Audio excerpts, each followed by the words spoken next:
Magandang hapon sa lahat, especially sa atong mga parents and students. So, we celebrate today the graduation 2024. So, tatawagin natin ang ating pinaka-highest honors, ang pinaka-balik-baliktorian sa taong 2024, walang iba, kundi si Junax. Junax, please come on stage, kasama ang iyong guardians.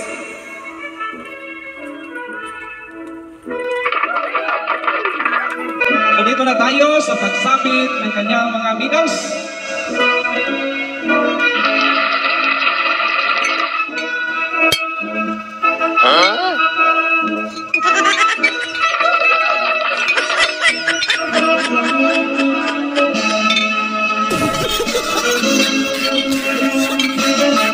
So ayun, natapos na pagsabit sa medal.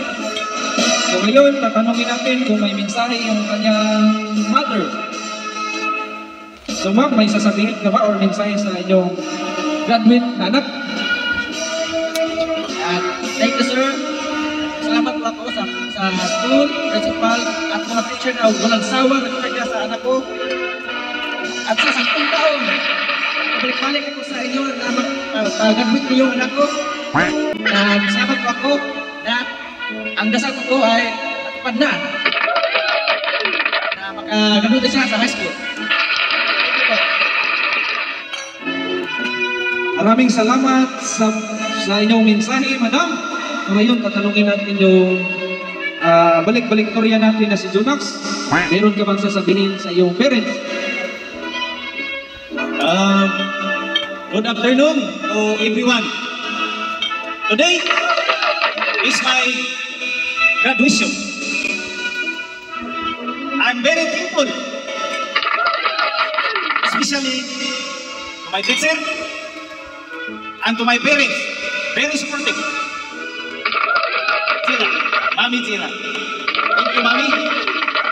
And to all my classmates, I invite you all to eat our house tonight. I died 10 seconds. 7 years, boy. To eat you all. Once again, thank you. Maraming salamat sa pinakamainit na mensahe ating graduate. At muntik nating makalimutan, yung mother niya ay meron palang gift para sa kanyang anak. So, ibibigay na natin yung gift.